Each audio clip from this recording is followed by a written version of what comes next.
Rose e eu tô judiando dela. Gente, tá um calor insuportável, fiz ela colocar o paletó do cliente. Deixa eu explicar uma coisinha pra vocês, olha que legal.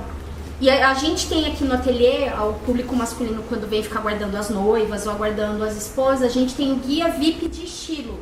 Eu tenho de todos os anos, esse aqui foi do ano passado, de 2017, quando eu fui comprar nas bancas não tinha mais, gente, eu liguei na editora Abril, eles foram super atenciosos e mandaram de presente pra mim. E esse aqui é o guia de estilo deste ano, de 2018, tá vendo? É um terno que tem na capa e é sobre isso que a gente vai falar.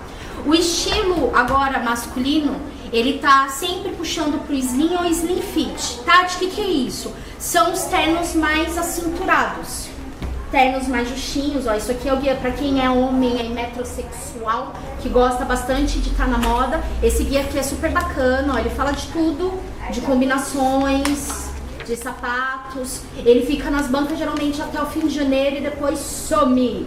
É só para os homens verem a tendência. Você tá quase matando pra fazer ela passar calor, gente. Mas é só pra vocês darem uma olhadinha aí, ó. Então quando você estiver vindo elegante, você pode... Olha, gente, isso aqui é dica de fazer mala, ó. Você que viaja bastante, que legal. Tá bom? Então o que acontece, pessoal? O telefone tá tocando e é assim mesmo. A gente tá fazendo vídeo e telefone toca e a gente tá na recepção aqui hoje. O que eu queria falar com vocês? Esse terno aqui é de um cliente nosso. Ele nos conheceu através de um vídeo que a gente fez no canal falando sobre terno e ele se sentiu super à vontade para estar trazendo o terno pra gente para que fossem feitos os ajustes. Ele é um senhor muito elegante e ele mudou as medidas, né? Ele emagreceu e eram ternos que ele não queria perder. Alguns ternos ele mandou fazer na China e peças com fio 150, são peças bem bacanas. O que acontece? Quando ele trouxe pra mim o terno, ele reclamou muito que ele estava largo aqui nas costas e no ombro. E, gente, como que funciona o atendimento aqui na loja? É igual quando você vai no médico. Quando você vai no médico, você senta lá e o médico fala assim, pois não. Você tem que falar o que você tá sentindo. Você tá sentindo dor de barriga, dor de cabeça e aonde é essa dor, para que aí o médico possa te consultar. Não nos igualando a médico, mas é como se fosse, porque a roupa tem um procedimento bem específico. Quando o cliente põe a roupa, a gente pergunta, o que está te incomodando? E aí o cliente fala. Mediante o que ele vai dizendo pra gente, a gente vai falando se é possível ou não fazer aquele ajuste. E aí ele me disse que o que estava incomodando muito ele era a manga e a largura do terno. Lógico, gente, ele tem curva, né? A Rose é mulher, então ela tem curva. Mas o que acontece? Geralmente nos homens, o terno quando ele fica largo, como agora o manequim é muito slim fit e os homens estão adotando muito essa modelagem, os ternos antigos eles tinham uma costura mais reta, sem curva, uma coisa não tão justa, mais à vontade. Hoje não, hoje os ternos são mais justos, eles são mais certinhos no corpo, não tendo muita sobra. Então se a pessoa não gosta desse estilo, incomoda um pouquinho. Mas o que ele pediu? Ele falou que queria que eu tirasse o excesso das costas e desse uma leve cinturada. E diminuísse o ombro, que o ombro dele estava bem parecido com o ombro da Rose. Tá vendo? Ele fica fofo aqui. Ele fica com excesso. E aí, mediante as informações que ele me passou, eu marquei. Marquei as costas, marquei a lateral. E automaticamente marcando a lateral, a gente é obrigado a fazer o ajuste de manga. A gente fez, eu comuniquei ele na hora da medição que eu já estava entrando no limite da peça. Ele falou, não, tudo bem, entrando essa quantidade eu fico feliz, certo?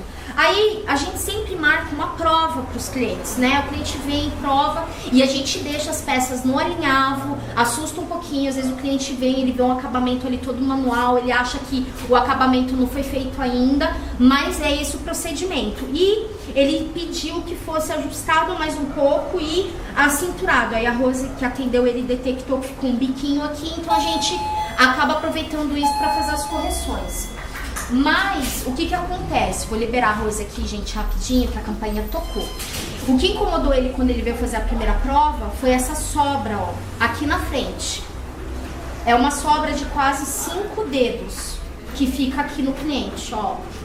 Essa sobra incomodou muito ele. Vou pedir pra Rose tirar, eu vou continuar o vídeo. A Rose vai fazer o atendimento.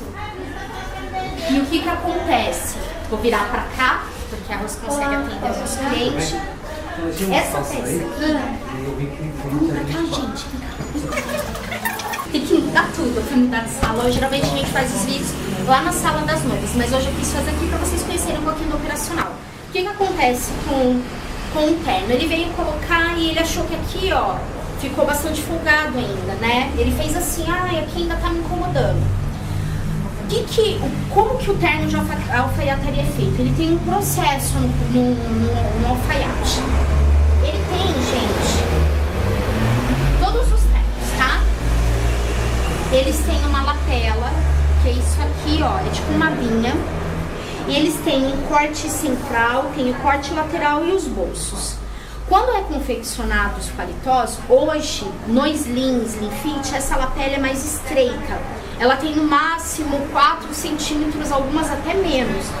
Esse dele é um pouco mais atual, então ela tem 4 dedos, ela deve ter 6 centímetros de largura de lapela. Algumas eram mais que isso.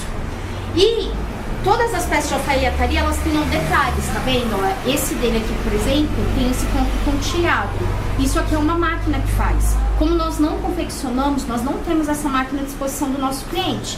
Então, quando o cliente nos traz a peça, por exemplo, ele fala, Tati, eu quero encurtar a peça. Nesse caso aqui, a gente fala para o cliente que não é possível. Porque se a gente encurtar a peça, ele vai perder o acabamento original que liga toda a peça. Quando esse pontilhado é só na pontinha da barra, a gente até se arrisca a fazer na mão. Mas no caso dele, como todo o terno dele segue esse alinhamento pontilhado, a gente não quis descaracterizar. Outra coisa também que a gente não faz, quando o cliente me traz o punho, todos os punhos de terno, geralmente eles têm esse caseado. Alguns caseados têm abertura, onde o portão transpassa, e outros não. Ele é falso. Quando o caseado é falso, o que a gente faz para diminuir o punho? A gente sobe o punho e avisa o cliente que ele vai perder algumas casas. Por quê? A prioridade do terno masculino é essa abertura aqui do punho. Se o cliente perde essa abertura, ele perde a elegância do terno, né? Se eu deixo ele todo fechado. Então a gente fala pro cliente, olha, ou a gente vê a quantidade de casas que ele vai perder e a gente fala pra ele, olha, você vai perder 2 casas. Você pode manter 2 casas e a gente sobe os botões, ou você tira todas as casas e a gente sobe os botões. Como hoje os ternos eles são muito atualizados, uma coisa mais despojada, não fica estranho caso o cliente fique só com 2 caseados e suba os botões, tá bom? Essa é uma dica que eu tô dando no meio do caminho, mas não é sobre isso que eu quero falar não. O que acontece? Aí ele veio fazer a prova e ele falou assim pra Rose, poxa, fiquei muito triste, porque mesmo ajustando o terno não vai ficar ainda da forma que eu gostaria. Aí eu até falei com ele, né, como eu fiz o atendimento, eu tava ausente, cheguei na hora, e eu falei pra ele, quando o senhor for vir provar outras vezes, diz pra mim que isso tá incomodando, porque se o senhor tivesse me dito que o senhor queria fazer a frente, eu já teria descartado essa possibilidade. Não é possível, gente, ajustar a frente de terno. Eu vou colocar o terno pra vocês verem. Por quê? Gente, eu tô limpinha, tá? Tô colocando o terno do meu cliente, mas eu tô limpinha. Ó, o que acontece? Ele coloca, imagina aqui, como que eu tô de blusa branca, aí o cliente faz assim, nossa, ajustou, mas olha isso aqui. Olha aqui. Aqui a gente não consegue ajustar. Todos os ajustes do terno, eles se limitam a lateral, que é essa costura aqui, e as costas, que é essa costura. Tati, mas eu tô vendo que ele tem um risco aí na frente. Não dá pra fazer o ajuste por aqui? Não. Essa peça da frente é a estrutura do terno. Aqui é como se fosse o esqueleto do terno. É aqui que tá a entretela, entre o tecido do terno e o forro tem uma entretela aqui. Essa entretela dá essa estrutura. Tanto que a gente nem pode ficar mexendo muito. Eu tive um caso de um cliente que a gente fez várias modificações. Ele já tinha levado em outro local, não estava dando, e com os ajustes de virar do avesso, desvirar, a entretela começou a se soltar e ela cria bolhas. Então aqui é uma estrutura que você não pode mexer, não dá para recuperar. E 2 motivos, além da entretela, a gente tem um bolso. Então não tem como eu fazer um ajuste aqui e pegar o bolso, vai fazer um bico. Então a frente do terno é algo que não dá para mexer, é intacta.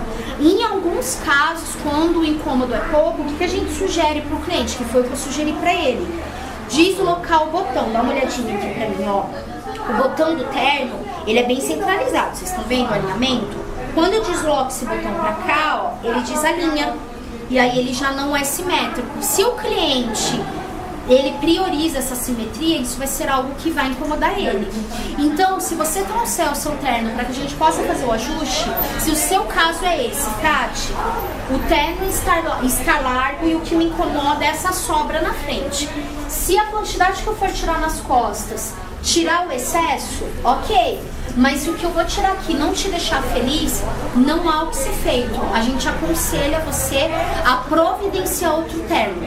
Por que eu tô falando isso pra vocês? Ele deixou os ternos, ele autorizou, eu tô olhando ali, gente, porque elas estão falando pra não atrapalhar aí vocês. O que a gente aconselha? Vou tirar que tá bastante calor. O que a gente aconselha? O cliente, ele, na hora que a gente estiver tirando as medições, é bom ele avaliar se o terno com os alfinetes vai ficar da medida que ele quer. Se aqui vai ficar bom, se aqui não vai ficar bom, porque no alfinete eu já estou entrando na limitação. Então ali não tem muito mais o que fazer. O que eu posso entrar é o que eu vou entrar agora para ele, que é coisa de meio centímetro. Mas isso aqui não vai alterar muito. A frente, que é algo que está incomodando. Por que aconteceu isso? Ele deixou os ternos aqui comigo. Eu tô toda confusa hoje, né, gente? E aí ele foi na mesma loja provar os ternos novos. Quando ele foi provar, ele provou o terno que é o número dele, que ele perdeu medidas, então ele provou. Eu não sei a medida dele agora. Vamos imaginar que ele tá usando um 52, agora ele tá usando 48. A gente tá falando de 2 numerações a menos. Então quando ele colocou, o terno caiu igual uma luva, não deu sobra. A manga ficou justésima, o ombro no local, a lapela fininha. Por quê? Porque ele colocou um terno que foi feito sobre a medida dele. Não sob medida, mas ela é feita na numeração dele. Então o caimento é outro. Então a gente gostaria, eu tô fazendo esse vídeo hoje pra estar alertando você, que se você tiver, Tati, pretendo ajustar um terno, se esse for o seu caso e a frente dele tiver com muito excesso, aqui é uma estrutura que a gente não pode modificar. Tá bom? Então essa é a dica, nossa intenção é deixar o nosso cliente feliz e quando o cliente traz o terno dele, ele tá confiando no nosso trabalho. Mas para que a gente possa te ajudar e te fornecer um trabalho 100%, é como ir ao médico. Você tem que dizer pra mim o que tá te incomodando. Mediante o que tá te incomodando, eu vou dizer pra você se é possível ou não. Tá bom? Espero que vocês tenham gostado desse vídeo. Hoje foi um pouco mais aventureiro, a gente teve alguns detalhes dele, mas foi feito de coração pra vocês. Se inscreva no nosso canal, curta o vídeo de hoje, aperta o sininho das notificações e se você tiver alguma dúvida sobre terno ou alguma sugestão, deixa aí no recadinho pra gente. Outra coisa que eu queria aproveitar e pedir que eu nunca peço, se você tá gostando desses vídeos, se você tá gostando dos vídeos do nosso canal, compartilha, coloca lá na sua rede social, indica alguém. E isso é bacana porque as pessoas interagem mais e aí elas vêm até mais seguras ou conseguem se sentir mais seguras ao nos procurar, tá bom? Até o próximo vídeo, pessoal. Tchau, tchau!